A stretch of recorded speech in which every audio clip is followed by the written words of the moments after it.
Comparison of two solutions, comparisons of two solutions. ठीक है, देखो जरा, जैसे मान लो हमने ये यहाँ पे लगा रखी है SPM, ठीक है, और इधर हमारे पास है सॉल्यूशन, एक सॉल्यूशन है जिसका नाम है A, this is solution A और इट इज सॉल्यूशन B। ठीक है, we have two solution, solution A और सॉल्यूशन B, बीच में हमने मान लो SPM लगा रखी है, और इसका जो ऑस्मोटिक प्रेशर है, ऑस्मोटिक प्रेशर सॉल्यूशन A का वो मान लो पाई A है, और इसका जो ऑस्मोटिक प्रेशर है that is pi B।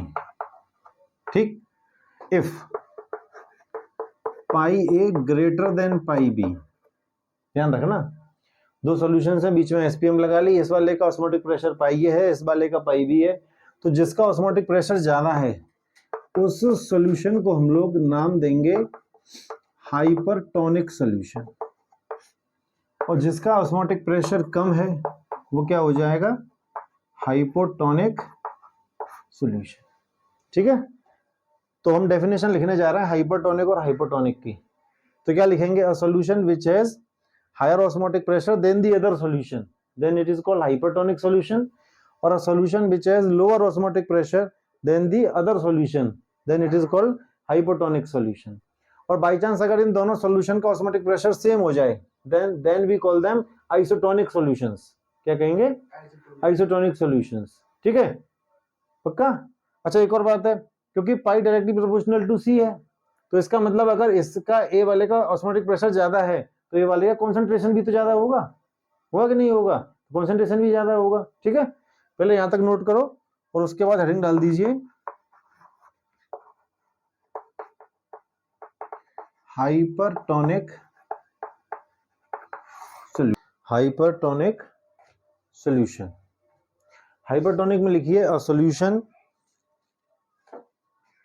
which has higher osmotic pressure, a solution which has higher osmotic pressure than the other solution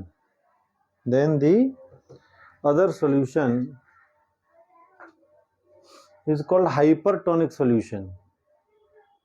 जिस सॉल्यूशन का ऑस्मोटिक प्रेशर ज्यादा है उसे क्या कहेंगे, हाइपरटोनिक सॉल्यूशन। ठीक, नेक्स्ट लिखो hypotonic solution, next is hypotonic solution. इसमें लिखिए a solution which has lower osmotic pressure, a solution which has lower osmotic pressure than the other solution, lower osmotic pressure, जिसका ऑस्मोटिक प्रेशर ज्यादा है वो hypertonic, जिसका कम है वो hypotonic. A solution which has lower osmotic pressure than the other solution is called hypotonic solution। ठीक, अच्छा एक बात समझो जरा, इस सॉल्यूशन का ऑस्मोटिक प्रेशर ज्यादा है, इसका कम है, ए का ज्यादा है बी का कम है, तो ए वाले को हाइपरटोनिक बोल दिया, बी वाले को हाइपोटोनिक बोल दिया। अगर मैं क्या करूं यहाँ पे, ध्यान से सुनना, अगर मैं यहाँ पे देखो जिसका ज्यादा है उसको तो हमने क्या बोल दिया, हाइपरटोनिक, जिसका कम है उसे बोल दिया हाइपोटोनिक। अगर मैं यहाँ पे ये वाला सॉल्यूशन हटा करके एक ऐसा सॉल्यूशन ले लूं जिसका ऑस्मोटिक प्रेशर इससे भी ज्यादा हो, तो फिर उस केस में वो हो जाएगा हाइपरटोनिक और ये हो जाएगा हाइपोटोनिक। नहीं समझ में आ रहे, तो कंपैरेटिवली डिसाइड किया जाता है जिसका ऑस्मोटिक, अभी तो ये हाइपरटोनिक की तरह बिहेव कर रहा है, लेकिन अगर मैं दूसरा ऐसा ले लूं जिसका ऑस्मोटिक प्रेशर इससे भी ज्यादा हो तो वो हाइपरटोनिक, ये हाइपोटोनिक। ठीक, नेक्स्ट लिखो third, isotonic solutions. Isotonic solutions, isotonic solutions. अब आइसोटोनिक क्या है, जब दोनों सॉल्यूशन का ऑस्मोटिक प्रेशर इक्वल हो जाए then we call them isotonic solution. तो लिखें जरा, इसमें लिखो two solutions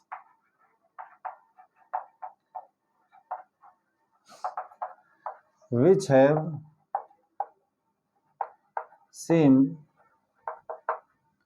osmotic pressure, which have same osmotic pressure at given temperature, at given temperature are called isotonic solution, are called isotonic solutions. ठीक है, हम यह लिख भी सकते हैं कि फॉर आइसोटोनिक सॉल्यूशंस क्या होगा, pi A is equal to pi B. ठीक है जी,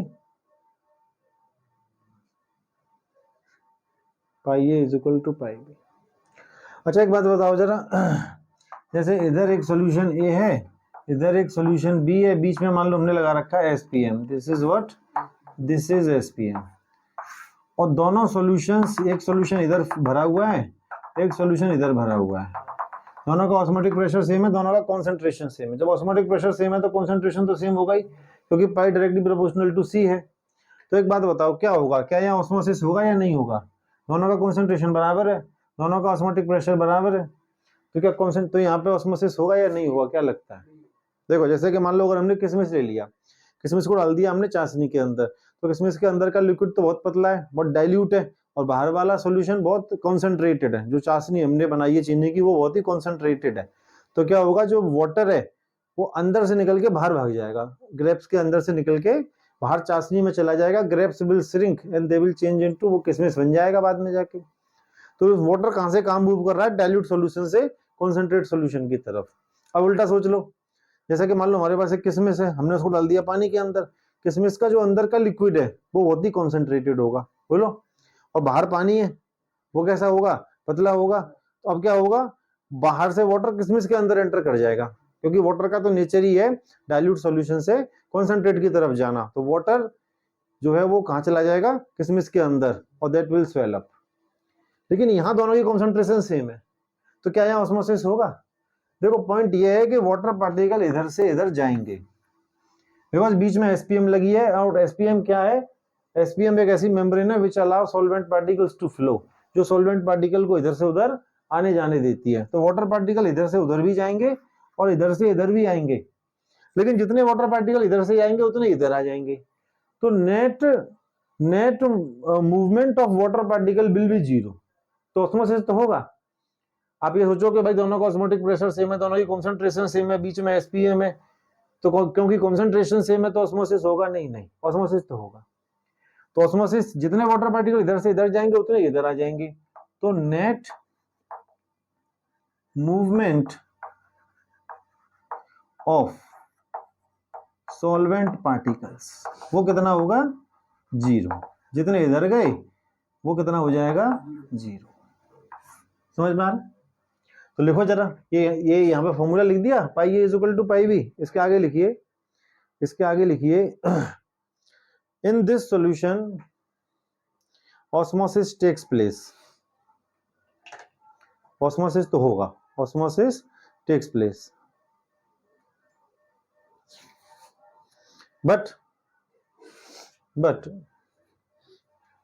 because both solutions have same osmotic pressure, because both solutions have, या ऐसा लिखो, because both solutions have same solute concentration, but because both solutions have same solute concentration, so there will be no net movement of water, so there will be no net movement of water। तो water particle का movement इधर से उधर, net movement कुछ नहीं होगा, zero. ठीक है, जितने पार्टिकल यहां से इधर जाएंगे उतने ही वापस आ जाएंगे। Suppose osmotic pressure of solution A solution A का जो ऑस्मोटिक प्रेशर है वो हमने कितना मान लिया, पाई है। देखो इधर, अच्छा पाई इज इक्वल टू क्या फॉर्मूला लिखवाया है मैंने, pi is equal to CRT। Check करो, तो पाई ए के लिए मैं मान ले रहा हूं C1R/T1, ठीक। और एक और है ऑस्मोटिक प्रेशर, सॉल्यूशन ए का ऑस्मोटिक प्रेशर पाई ए माना है और इसको किसके इक्वल कर दिया, C pi is equal to CRT लिखा है हमने, उसी को आगे बढ़ाते भी गए, लास्ट में जाके पाई इज इक्वल टू WRT/MV भी कर दिया था, MV। तो osmotic pressure of solution B, ये हमने मान लिया कितना, पाई बी, तो C2R/T2, बिकॉज क्योंकि आइसोटोनिक सॉल्यूशन है तो pi A is equal to pi B हो जाएगा, क्यों, फॉर आइसोटोनिक सॉल्यूशन। तो पाई ए की जगह पर मैं क्या लिख सकता हूं, C1R/T1 और C2R/T2। So this is one formula to solve the numericals. जरूरत पड़े तो C की जगह पे मैं क्या लिख सकता हूँ, N/V, और N की जगह पे लिख सकता हूँ W/M। भाई C का फॉर्मूला क्या है, concentration is equal to N/V। बोल कई बार इतना क्या सरप्राइज लुक दे रहे हो, अच्छा तो C is equal to N/V बताया है ना, और N इज इक्वल टू क्या होता है, W/M। तो जरूरत पड़े अगर न्यूमेरिकल के अकॉर्डिंग तो C की जगह पे मैं N/V और N की जगह पे W/M लेके आगे बढ़ा सकते हैं इसको, ठीक है। फिलहाल इसको इतना नोट करो, फिर आगे देखते हैं। हेडिंग है ऑस्मोसिस इन बायोलॉजिकल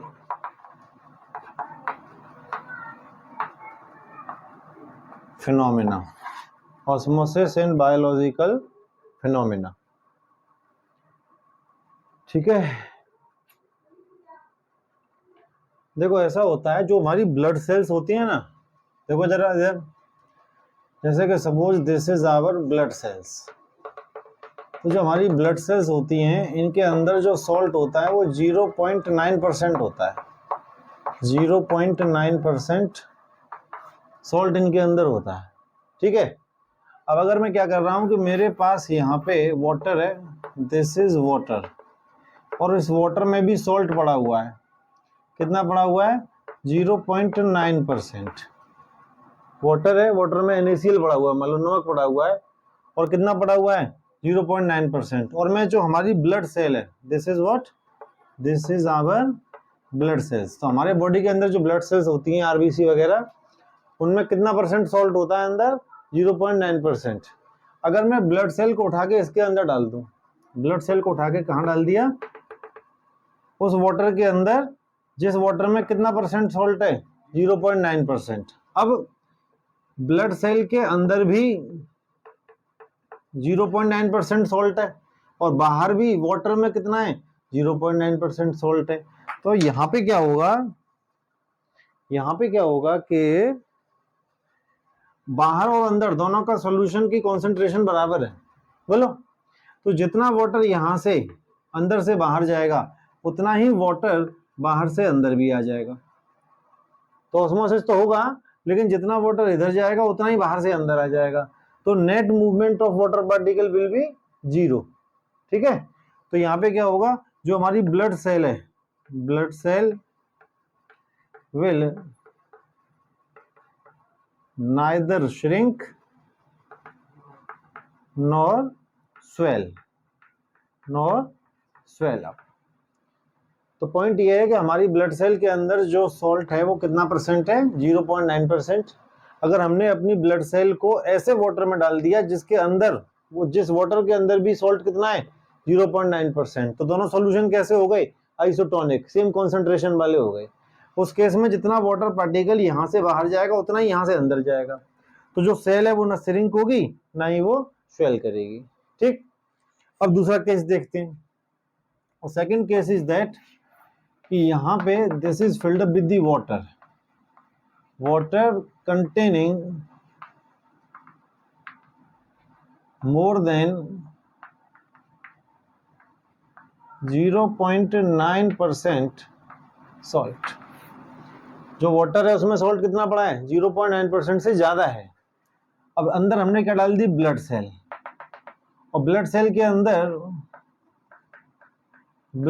अंदर जो सॉल्ट है वो कितना है 0.9%, 0.9%। अब पॉइंट ये है कि जो बाहर वाला सोल्यूशन है, बाहर वाला जो वाटर है जिसमें सॉल्ट पड़ा हुआ है, लेकिन water containing more than 0.9% salt, इसमें 0.9 से ज्यादा 0.9% से ज्यादा सॉल्ट है बाहर वाले में, और अंदर वाले में 0.9% सॉल्ट है। तो ज्यादा कॉन्सेंट्रेट कौन सा होगा, ये वाला डाइल्यूट रहेगा। बोलो कंपैरेटिवली। तो वाटर का नेचर क्या होता है, मैं बता चुका हूं, water particle always move from dilute concentrate solution to dilute solution. तो ये कैसा है, सॉरी उल्टा बोल दिया हमने, water particle always move from dilute solution to concentrate solution. तो यहाँ पे कैसा है, ये डाइल्यूट है और ये कॉन्सेंट्रेटेड है। कॉन्सेंट्रेट क्यों है, क्योंकि इसमें 0.9% से ज्यादा सॉल्ट है और इसमें 0.9% है। तो ये कंपैरेटिवली कैसा होगा, दिस इज कंपैरेटिवली कॉन्सेंट्रेटेड, और ये कैसा होगा, डाइल्यूट। तो यहाँ पे क्या होगा, वाटर पार्टिकल अंदर से बाहर निकल के चले जाएंगे। Solvent particle always move from dilute to concentrated solution. तो यहाँ पे फाइनली क्या हो जाएगा, जो आपकी सेल है, blood cell, that will shrink. Blood cell क्या हो जाएगी, श्रिंक हो जाएगी, सिकुड़ जाएगी। ठीक, अब एक लास्ट केस और देख रहे हैं। ये मान लीजिए this is again water containing lesser than 0.9% salt. Water है जिसमें सॉल्ट पड़ा हुआ है लेकिन 0.9% से कम सॉल्ट है, और अंदर हमने क्या डाल रखी है, ये दिस इज ब्लड सेल, और इसमें कितना सॉल्ट है 0.9%। अब एक बात देखो कि इसमें तो 0.9% सॉल्ट है, बाहर 0.9% से कम सॉल्ट है, तो अंदर वाला सॉल्यूट कैसा हो जाएगा, this will be this will be dilute. क्यों डाइल्यूट है, क्योंकि इसमें 0.9% से सॉल्ट कम है और इसमें 0.9% है, तो कम तो इसी में ही हुआ ना, जिसमें कम हुआ वो सॉल्यूशन कैसा होगा, डाइल्यूट, और बाहर वाला कंपैरेटिवली कैसे हो जाएगा, concentrated, this will be concentrated. अब वाटर का नेचर क्या होगा कि वो डाइल्यूट से किधर की तरफ भागेगा, कॉन्सेंट्रेट की तरफ। तो बाहर से पार्टिकल कहाँ आ जाएंगे, वाटर पार्टिकल अंदर की तरफ आ जाएंगे। तो क्या हो जाएगी यहाँ पे blood cell will swell up. Blood cell क्या हो जाएगी, खुल जाएगी, स्वेल अप हो जाएगी। तो हम 3 केस के बारे में लिख रहे हैं। सबसे पहले तो हम ये लिखेंगे कि जो हमारी ब्लड सेल्स हैं उनके अंदर 0.9% सॉल्ट होता है। अगर हम ब्लड सेल को ऐसे वाटर में डाल दें जिस वाटर के अंदर भी 0.9% ही सॉल्ट है, तो ये वाला सॉल्यूशन और ये वाला सॉल्यूशन आइसोटोनिक होगा। जितना वाटर पार्टिकल बाहर से अंदर जाएगा उतना ही अंदर से बाहर जाएगा। तो cell will neither shrink nor swell. अगर हम क्या करें, अपने ब्लड सेल को कहाँ डाल दें, water containing more than 0.9% salt, एक ऐसे वाटर में डाल दें, एक ऐसे सॉल्यूशन में डाल दें जिसमें सॉल्ट 0.9% से ज्यादा हो। तो क्या होगा, ये कॉन्सेंट्रेटेड हो जाएगा और ये थोड़ा डाइल्यूट हो जाएगा। अब वाटर का नेचर क्या है कि डाइल्यूट से कॉन्सेंट्रेट की तरफ मूव करेगा, तो वाटर यहां से इधर की तरफ आ जाएगा, बाहर निकल आएगा, तो सेल विल श्रिंक। तीसरा केस, यहाँ पे हमने क्या करा है, ब्लड सेल को जिसमें कि 0.9% सॉल्ट होता है उसको डाल दिया वाटर में जिसमें 0.9% से भी कम सॉल्ट है। अब बाहर वाले में 0.9% से कम सॉल्ट है, इसमें 0.9% है, तो बाहर वाला कंपैरेटिवली डाइल्यूट होगा, ये थोड़ा कॉन्सेंट्रेट हो जाएगा। तो water particle will move inwardly, है वो अंदर की तरफ जाएगा, तो सेल जो है वो क्या हो जाएगी, स्वेल अप। ठीक, लिखो थोड़ा इसमें जरा, our blood cells contains 0.9% salt, 0.9% salt in them, 0.9% salt in them। ठीक है, सो अब नंबर 1 डाल दो नेक्स्ट लाइन से। सो नंबर 1 नेक्स्ट लाइन से तीन केस लिखेंगे, तीनों के बारे में 1 by 1। Number 1, if our blood cells are kept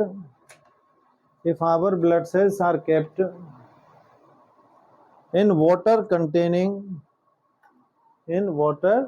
containing 0.9% NaCl, in water containing 0.9% NaCl,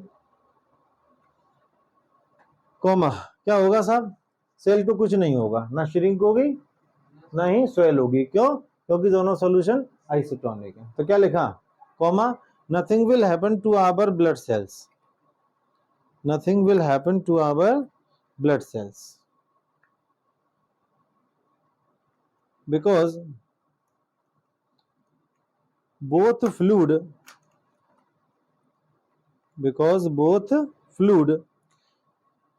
in blood cell and NaCl solution, in blood cell and NaCl solution are isotonic, दोनों ही solution कैसे हैं, आइसोटोनिक है sir, are isotonic. ठीक, number 2 second point लिखें, इसके बारे में लिखते हैं, लिखें if blood cells are placed in water, if blood cells are placed in water containing more than 0.9% NaCl, more than 0.9% NaCl, तो क्या होगा, इसमें ब्रैकेट में लिखते हैं हाइपरटोनिक। जो बाहर वाला सॉल्यूशन है वो कैसा हो जाएगा, हाइपरटोनिक, क्योंकि इसका ऑस्मोटिक प्रेशर भी ज्यादा होगा। ठीक है, तो क्या लिखा, if our blood cells are placed in water containing more than 0.9% NaCl solution, bracket में लिख दिया hypertonic, comma the blood cell will shrink, the blood cell will shrink, क्यों श्रिंक हो जाएगी, क्योंकि इसमें से वाटर बाहर चला जाएगा। The blood cell will shrink due to loss of water, due to loss of water. ठीक, थर्ड पॉइंट लिखें, third case, if our blood cells are placed in water, if blood cells are placed in water containing less than 0.9%, containing less than 0.9% NaCl solution,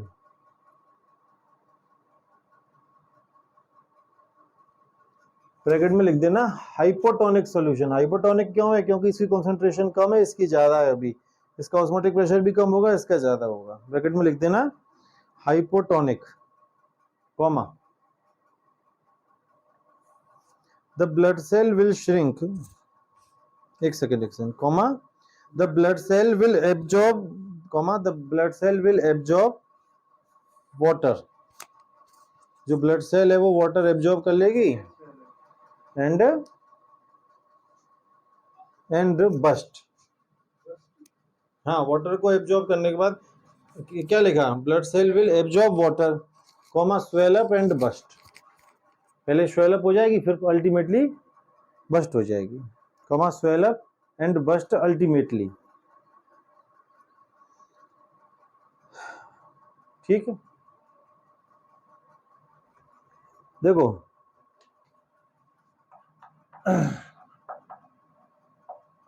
intravenous drip क्या होता है, बीमार हो जाते हैं, doctor के पास पहुंच जाते हैं तो वो बोतल छाने लग जाता है, तो वो जो लिक्विड है जो बोतल में है ना, जो पाइप के थ्रू हमारी नस में जा रहा है, उसे हम क्या कहेंगे, इंट्रावीनस ड्रिप या इंट्रावीनस फ्लूइड। अब होता क्या है यहाँ पे कि हमारे जो ब्लड की सेल्स हैं उनके अंदर कंसंट्रेशन कितनी है, उनके अंदर सॉल्ट कितना है, 0.9%, तो जो फ्लूइड हमारे ब्लड में जाके मिक्स हो रहा है इंट्रावीनस फ्लूइड, उसका भी कंसंट्रेशन कितना रखा जाता है, 0.9%, क्योंकि अगर ये कम या ज्यादा होगा, इसकी कंसंट्रेशन 0.9% से कम या ज्यादा होगी तो हमारे ब्लड सेल्स या तो श्रिंक कर जाएंगे या स्वेल अप हो जाएंगे।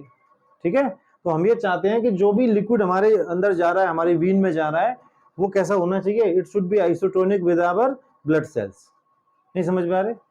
ठीक है, तो जो भी इंट्रावीनस फ्लूइड है, जो भी बोतल में छाया जा रहा है, डॉक्टर हमें लगा देता है बोतल, उसमें जो लिक्विड होगा वो 0.9% सॉल्ट कंटेन करेगा।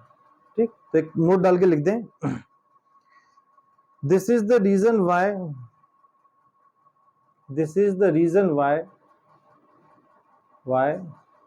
intravenous drip of saline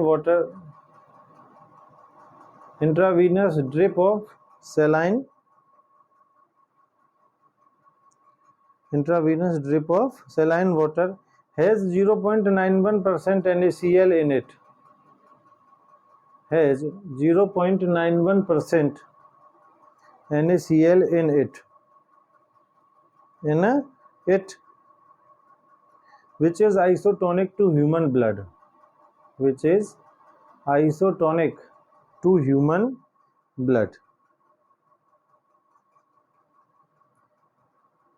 So our blood cells neither shrink nor swell up. Heading डालिए, एडीमा। हेडिंग डालो पहले, तभी तो बताएंगे। एडीमा, देखो इधर, जैसा कि मान लो ये हमारी ब्लड वेसल्स हैं, ब्लड कैपिलरीज, जिनमें ब्लड खून बह रहा है।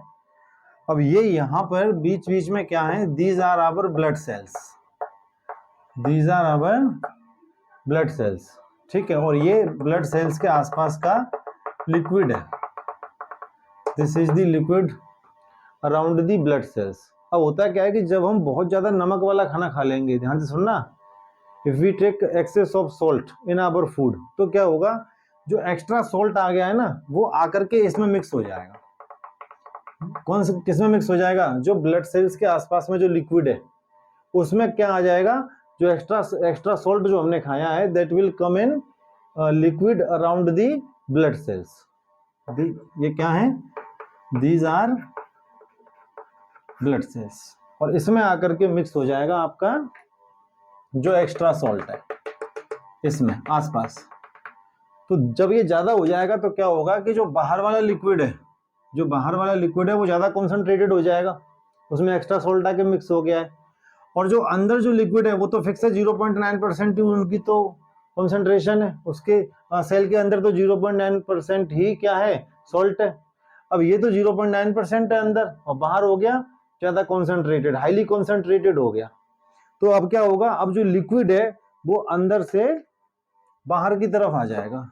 लिक्विड कहाँ आ जाएगा, अंदर से बाहर की तरफ, सेल के अंदर से बाहर की तरफ लिक्विड निकल आएगा। इससे क्या होगा, सेल तो श्रिंक हो जाएंगी, ब्लड सेल्स तो श्रिंक हो जाएंगी, लेकिन जो आसपास है ब्लड सेल्स के बीच में बहुत सारा पानी भर जाएगा। बोलो, जब ब्लड सेल्स के बीच में बहुत सारा वाटर भरने लगेगा तो इससे क्या होगा, बॉडी के जिस भी पार्ट में ये हो रहा होगा वो बॉडी का पार्ट में सूजन आ जाएगी, स्वेलिंग हो जाएगी, और इसी मेडिकल कंडीशन को हम क्या कहते हैं, एडीमा। नहीं समझ पा रहे, ये बोर्ड में आ चुका है क्वेश्चन। एडीमा क्या है, तो एक बार और सुन लीजिए। जब हम एक्स्ट्रा ज्यादा हम NaCl या सॉल्ट अपने खाने में लेंगे, वो NaCl पहुंच जाएगा ब्लड सेल्स के आसपास जो लिक्विड है उसमें, और वो लिक्विड हो जाएगा highly concentrated. Liquid highly concentrated हो गया, लेकिन ब्लड सेल्स के अंदर जो लिक्विड है उसकी कॉन्सेंट्रेशन तो फिक्स है, वो तो 0.9% सॉल्ट ही है उसके अंदर। तो बाहर वाला कॉन्सेंट्रेटेड हो गया, अंदर वाला कंपैरेटिवली डाइल्यूट रहेगा। तो क्या होगा, इस सेल्स के अंदर से वाटर निकल के बाहर आ जाएगा, क्योंकि वाटर का नेचर है कि वो डाइल्यूट से किधर जाएगा, कॉन्सेंट्रेटेड की तरफ। जब सारी सेल्स में से वाटर निकलेगा, all the cells when lose water, तो क्या होगा, वाटर यहाँ इकट्ठा हो जाएगा ब्लड सेल्स के बीच में। और जब lot of water is accumulated between the blood cells, then it cause puffiness. Puffiness माने सूजन आ जाती है, स्वेलिंग हो जाती है, और इसी कंडीशन को हम कहेंगे एडीमा। ठीक, अभी भी नहीं आया, लिखो। When a person take excess of salt, when a person takes excess of salt, है ना, NaCl, ब्रैकेट में लिख देना NaCl, comma, the liquid around blood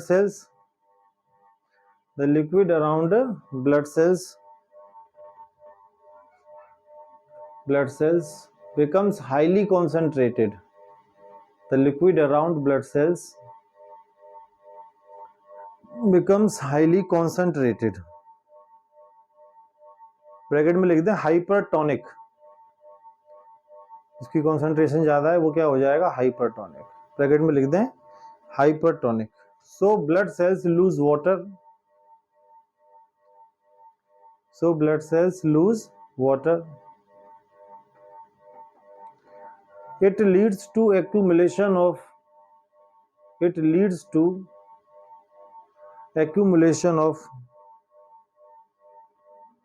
water.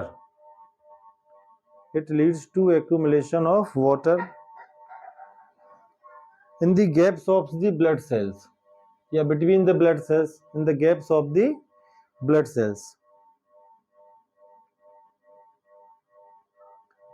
This causes puffiness.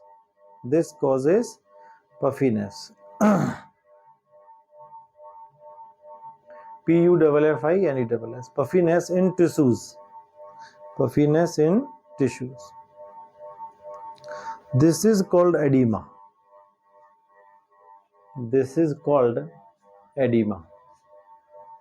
E-D-I-M-A. Got it? चल, और एक लाइन लिख लो नीचे जरा. It is more likely seen in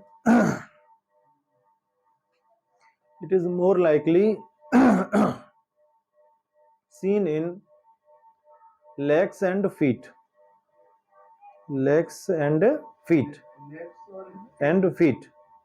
पैर, legs and feet. हाँ, sometimes it is caused by